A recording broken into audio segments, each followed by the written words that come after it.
Welcome back to BRNC News with your host, Benny Auslander. Hey, welcome back to BRNC News Channel.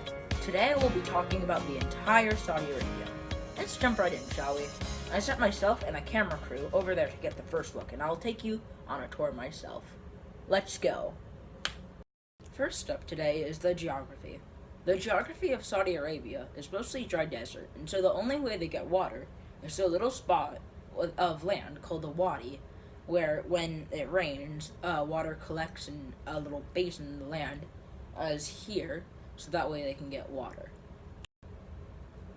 Saudi Arabia consists of 5 regions: the Western Highlands, the Northern Desert, the Central Plateau, the Rub al-Khali, and the Eastern Lowlands.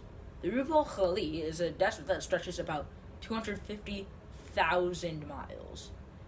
In English, the Rub al-Khali translates directly into empty quarter because no one lives in a desert, I would assume. Some of the sand dunes, however, in the Rub al-Khali exceed over 1,000 feet. My gosh, some roller coasters only go up to like 90 feet. The temperature is averaged at about 104 degrees Fahrenheit in September. Just imagine how it's like in full summer. A city called Asir in the Central Plateau is the only place that gets some rainfall in Saudi Arabia, about 15 inches a year.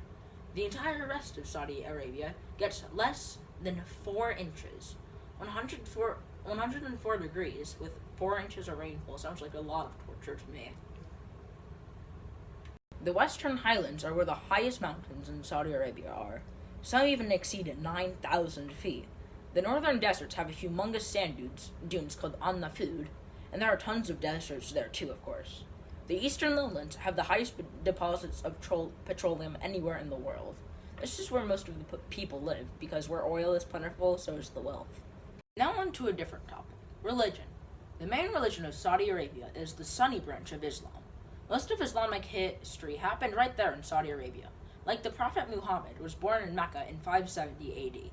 He lived in a place with lots of people that practiced monotheistic religions, so he was taught that there was only one God.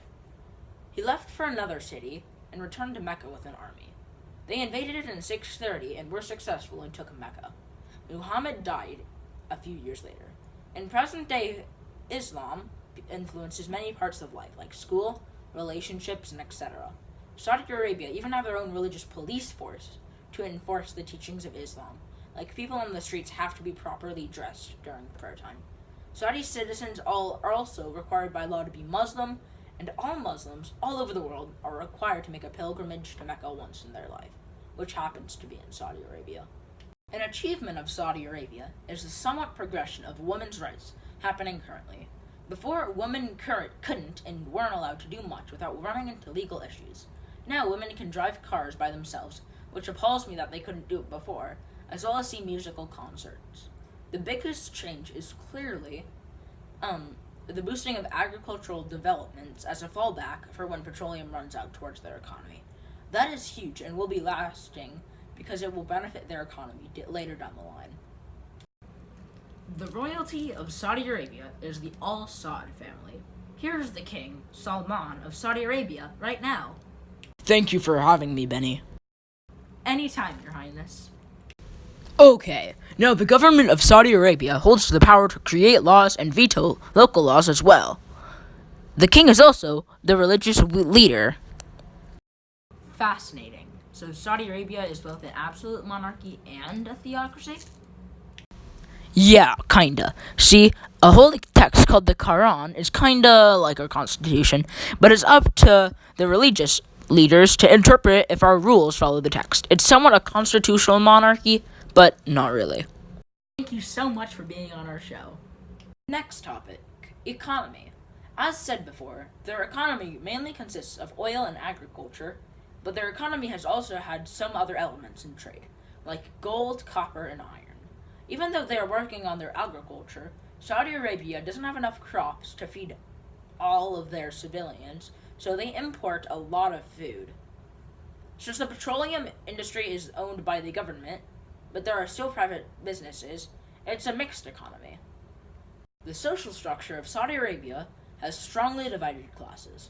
The Saudi family is the richest family in the world, and their family is worth an estimated 1.4 trillion because they completely own all of the oil exports. But for 20% of the Saudi population, poverty still has a tight grip. For instance, over 1 out of 5 children die under the age of 5 due to them being severely underweight, according to humanium.org. You can easily divide women and men based on their rights. For example, only 20% of women actually work, and girls and boys attend the same classes until 3rd grade, where they go to gender-segregated schools, respectively, with their own budgets, with males having a lot higher budgets than women. Education is not mandatory for girls. Thank you for coming on me with this tour of Saudi Arabia. Hope you enjoyed this video as well.